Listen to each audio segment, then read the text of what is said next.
Hello जी, कैसे हैं आप सभी। और उम्मीद करते हैं कि आप सब बड़ी होंगे, स्वस्थ होंगे, मस्त होंगे।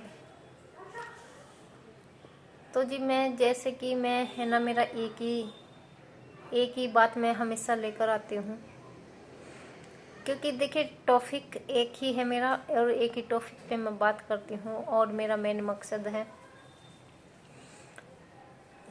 वीडियो बनाने का कि मैं किसी भी बच्चे को, अगर किसी के भी बच्चे को थोड़ी सी भी प्रॉब्लम हो रही है, मान लीजिए जिस प्रॉब्लम से मैं खुद निकल रही हूँ वही प्रॉब्लम अगर किसी और को भी हो रही है, तो उनके लिए ये वीडियो बहुत बहुत इफ़ेक्टिव हो सकता है, मतलब अच्छा हो सकता है उनके लिए। क्योंकि कभी कभी है ना, माँ भी कंफ्यूज होती है कि मतलब वो समझ ही नहीं पाती कि बच्चा ठीक होगा, अपने आप से हो जाएगा या नहीं होगा। और जहाँ दो, अगर मान लिया मेरे ही जैसी कंडीशन से कोई और माँ भी निकल रही है, तो उनके लिए तो ये वीडियो बहुत बहुत ज़्यादा फ़र्क डालेगा। देखिए जिनके बच्चों को थोड़ी सी प्रॉब्लम है, दिक्कत है, प्रॉब्लम का मतलब ये है कि बच्चे को या तो थेरेपी सेंटर लेकर जाए, इतनी दूर लेकर जाना मेरे लिए संभव नहीं है कि मैं नहीं लेकर जा सकती हूँ रोज़ रोज़ रोज़, इतनी दूर भी है। और फिर मतलब बच्चा है ना, बच्चे को भी देखिए टाइम चाहिए, खेलने का भी, खाने का भी। और उनके हिसाब से तो मतलब हम जो है ना, बिल्कुल ही मतलब माँ और बेटे को, यानी कि या तो थेरेपी सेंटर लेकर जाइए, थेरेपी सेंटर ले जाने के साथ साथ घर पे भी उन्होंने इतना सारा सब कुछ बताया है। मैंने कंसल्ट किया है थेरेपी सेंटर में कि मतलब उन्होंने बहुत सारी चीज़ें बता दी हैं कि मतलब आपको पूरा दिन ही बच्चे को आपके साथ में निकल जाएगा। उसको एक्सरसाइज कराते हुए, उसको मालिश कराते हुए, उसको खाना खिलाते हुए, उसको खाने में क्या क्या देना है, ये सारी चीज़ें। अगर हमें इतनी मेहनत करनी है और बच्चे में ज़्यादा कोई दिक्कत नहीं है, तो हम घर पे ही रह के और भी अपने बच्चे को ठीक कर सकते हैं। मेरा मतलब ये है, समझ रहे हैं ना। अगर आपको लग रहा है कि जो मैं अपने सारे वीडियो में बताती हूँ कि जैसे कि मैंने कई सारी चीज़ें बताई है कि प्रॉब्लम में क्या क्या सिम्टम हैं, सिम्टम क्या होते हैं, उसके सिम्टम भी मैंने बताए हैं और उनसे बाहर निकलने वाली चीज़ें भी मैंने बताई हैं। अगर उससे ज़्यादा प्रॉब्लम बच्चे को है तो देखिए फिर तो थेरेपी सेंटर ले जाना ही पड़ेगा, चाहे आप कैसे भी करो, क्योंकि बच्चे के भविष्य की बात है।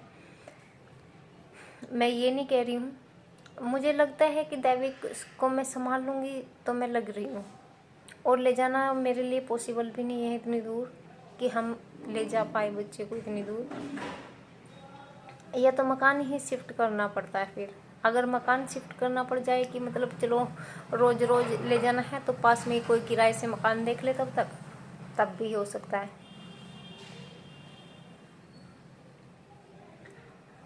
तो यही सारी चीज़ें हैं, जैसे कि मैंने एक दो सिम्टम है तो कोई दिक्कत वाली बात नहीं है। और अगर सिम्टम 5 हो गए हैं इकट्ठे, यानी कि एक मुट्ठी बन गए हैं, तो फिर ज़्यादा मतलब बड़ी बात हो गई है। और मुट्ठी जैसे कि एड़ी उठाकर चलता है बच्चा, चलो कोई बात नहीं, एक ही चीज़ है, और इसके अलग कोई मतलब अलग बिहेव, उसका अलग नेचर्स नहीं है इसके अलग से, वो तो हो गई एक बात। अगर एड़ी उठाकर चलने के साथ साथ में ही वो कहीं और सारी चीज़ें साथ साथ में करता है, कि जैसे कि बाहर की आवाज़ जो से अट्रैक्टिव होना, साइकिल के पहिए को घुमाते रहना, घूमने वाली चीज़ें ज़्यादा अच्छी लगती हैं, घूमने वाली चीज़ें ज़्यादा अच्छी लगेंगी। इसी के साथ साथ में यहाँ किसी से नज़रें मिलाकर बात नहीं करेगा, नोटबुक पे लिखेगा तो बिल्कुल लाइट लिखेगा, उसको दबा कर नहीं लिखेगा पेंसिल से। तो माँ के लिए बहुत सारी चीज़ें हैं कि जो समझना बहुत ज़्यादा ज़रूरी है कि बच्चे को प्रॉब्लम कहाँ कहाँ आ रही है। वो ऐसे ऐसे कर रहा है, इसको भी हम नॉर्मल समझ सकते हैं। एड़ी उठाकर चलता है, उसको भी हम नॉर्मल समझ सकते हैं। वो लाइट लिख रहा है, लेकिन उसको भी हम नॉर्मल समझ सकते हैं। लेकिन ये नॉर्मल नहीं है भाई। अगर हम यही सोच कर चले ना कि ये नॉर्मल है, एक कॉमन बात है, बच्चा अपने टाइम से सीख जाएगा, नहीं, कहीं ना कहीं हमेशा के लिए पीछे रह जाएगा। और इसी के साथ साथ में मैं इकट्ठा करके इतनी सारी बातें बता दूं ना, और भी मैंने बच्चों को देखा है थेरेपी सेंटर में जो थोड़ा दिमाग से ज़्यादा ही है, और जिनकी मतलब आँखों में तिरछापन है, या भैंगापन है, या पैर में कोई समस्या है, या हाथ ही तिरछा है पूरा, तो बहुत सारी चीज़ें हो सकती हैं। लेकिन दैविक में देखिए बॉडी से तो वो एकदम बिल्कुल ठीक है, लेकिन हाँ जो है ना, मैंने उसकी चीज़ों को नोट किया है।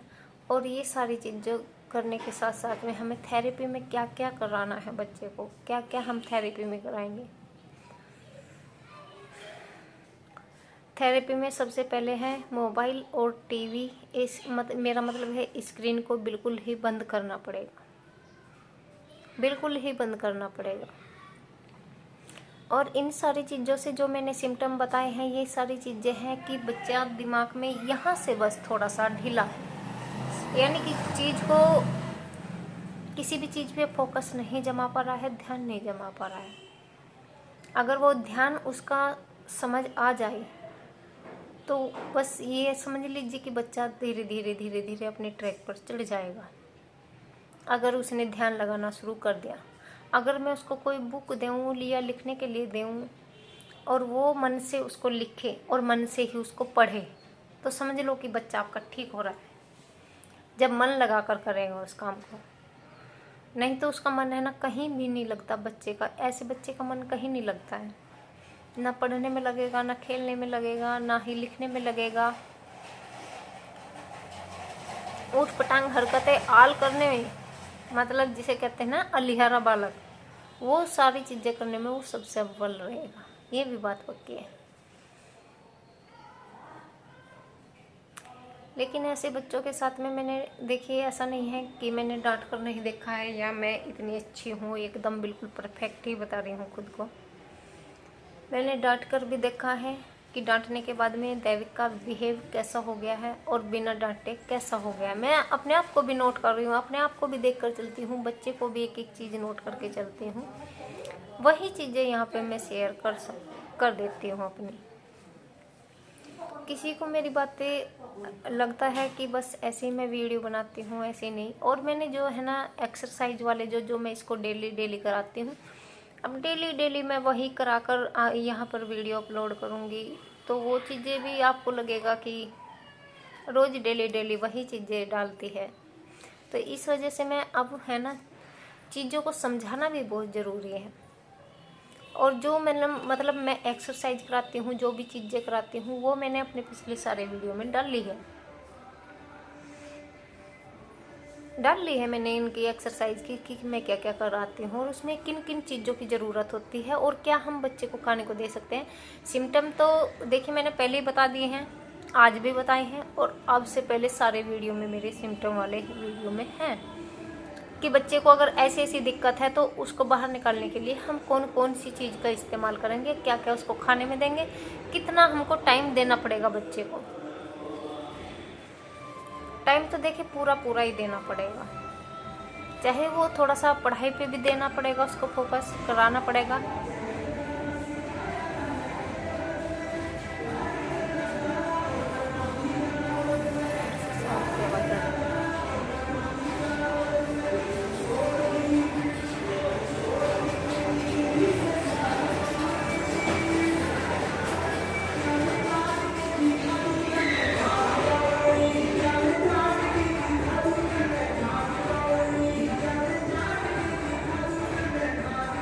अब देखिए ये साउंड बाहर बज रहा है, अभी दैविक की खुशी का ठिकाना नहीं है, वो तुरंत से डांस शुरू कर देगा। जैसे कि मैं बता रही, म्यूजिक का इतना फ़र्क पड़ता है कि बच्चे को म्यूजिक सुनना तो उसको पूरे मन से पसंद है, डांस करना और म्यूजिक सुनना, बस।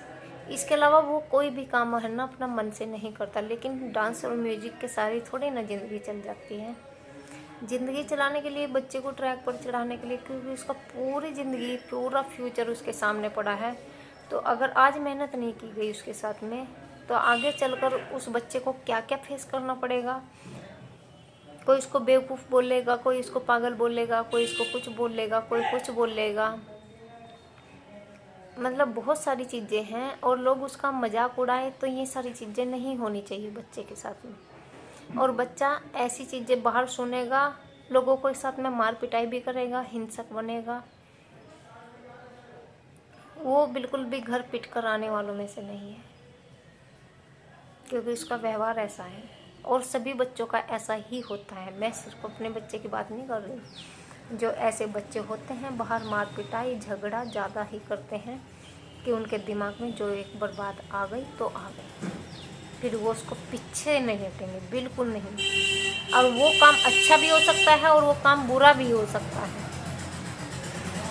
तो यहाँ लेना है हमें खाने में डेली डेली बादाम देने हैं, नारियल का तेल दूध में डाल के देना है, अलसी के बीज डेली खिलाने हैं, अलसी और तिल और जी खसखस, ये सारी चीज़ें जो है ना, जो ड्राई फ्रूट्स में आती है, अखरोट, ये सारी चीज़ें उसको डेली खाने में दीजिए। देना ही देना है, 100% देना है डेली।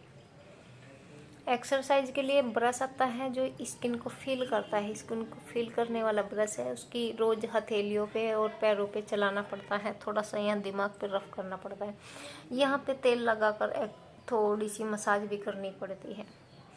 और बातें करनी है, बैठना है, उससे कुछ भी पूछिए, कुछ भी बात करिए, बहुत सारी बातें करनी है बच्चे को निकालने के लिए वहाँ से, क्योंकि वो हमारी बात सुनेगा। जिस दिन उसने हमारी बात सुनना शुरू कर दिया, हमारी बातों में इंटरेस्ट लेना शुरू कर दिया कि मम्मी क्या कह रही है या पापा क्या कह रहे हैं, और क्वेश्चन आंसर खुद से करना शुरू कर दिया, उस दिन आप टेंशन फ्री हो जाइए। समझ लीजिए कि आज है ना आपकी मेहनत सफल हो गई। बस मैं इतनी बात कहना चाहती हूँ कि बच्चे को देखिए टाइम दे दीजिए। मैं भी दे रही हूँ, अपने बच्चे को टाइम देना ही पड़ता है बिल्कुल, चाहे हमारे पास टाइम हो या ना हो। और मैं देखिए छुट्टी का इंतज़ार करती हूँ कि जिस दिन छुट्टी ज़्यादा हो जाए बच्चों की स्कूल से, यानी कि 2-3 दिन की छुट्टी पड़ जाती है, तो उसमें ज़्यादा अच्छा हो जाता है, क्योंकि उसमें मैं उसके साथ में टाइम दे पाती हूँ। स्कूल से 2 बजे आते हैं, यानी कि 7 बजे से गया हुआ बच्चा और 2 बजे तक तो स्कूल में ही है। उसके बाद वो आएगा भी, खाना भी खाएगा, वो अपना होमवर्क भी करेंगे, थोड़ा बहुत खेलेगा भी। अब बच्चे के पास में ये सारी चीज़ें करते करते 4 बज जाएंगे। बच्चे हैं, हमारे हिसाब से ही नहीं मोड़ सकते, हम उनको रोबोट नहीं बना सकते ना कि बस तुम हमारे हिसाब से बैठो, हमारे हिसाब से उठो। रोबोट नहीं बनाना है बच्चे को, करने दीजिए अपने मन की। बस जब आपको टाइम मिले तो थोड़ी देर, 2 घंटा 3 घंटा 4 घंटा, ये थेरेपी बीच बीच में तो कई बार करानी है, लेकिन उससे जो है ना बैठकर डेली 1 घंटा आप बात करिए उससे, कुछ भी पूछिए, बाहर की पूछिए, स्कूल की पूछिए, हम क्या करते हैं सुबह से शाम तक, मम्मी क्या क्या काम करती है सुबह से शाम तक, आपने क्या क्या किया, भाई क्या कर रहा है। तो ये सारी चीज़ें हैं ना, सारी बातें, बहुत सारे क्वेश्चन हो जाते हैं इकट्ठा, ये सारे पूछने ज़रूरी होते हैं बच्चे से। अगर देखिए किसी भी मॉम के लिए मतलब मेरा वीडियो हेल्पफुल हो सकता है, अगर बच्चे को प्रॉब्लम है तो 100% ही मतलब वीडियो बहुत बहुत ज़्यादा अच्छा होगा। और वीडियो अच्छा लगता है सब्सक्राइब कीजिए, लाइक कीजिए। मैं रोज़ देती हूँ दैविक को, मैंने बातें करते हुए टाइम उसको देना ही देना रहता है हर कोई। हम तो मेरी यही रिक्वेस्ट है सभी से कि आप भी अपने बच्चों को टाइम दीजिए, ताकि वो टाइम से पहले ठीक हो सके। आगे जाकर बच्चे हैं ना आपके आजकल सबके पास में 1-1 2-2 बच्चा है, अगर हम उन्हीं पर फोकस नहीं कर पाए, उन्हीं का ख्याल नहीं रख पाए, तो फिर कोई मतलब नहीं है कि चाहे इंसान दौलत कुछ भी कमा ले, लेकिन सबसे पहले है अपने बच्चे को अच्छा बनाना। अपना बच्चा सबसे पहले होता है, ना यार है, ना दोस्त है, ना सोसाइटी है, कोई नहीं है, ना रिश्तेदार है, सबको पीछे छोड़िए और बच्चे पे फोकस कीजिए। तो चलिए यहीं तक था वीडियो। अगर किसी को भी वीडियो अच्छा लगा हो तो प्लीज़ लाइक और सब्सक्राइब ज़रूर कर दें।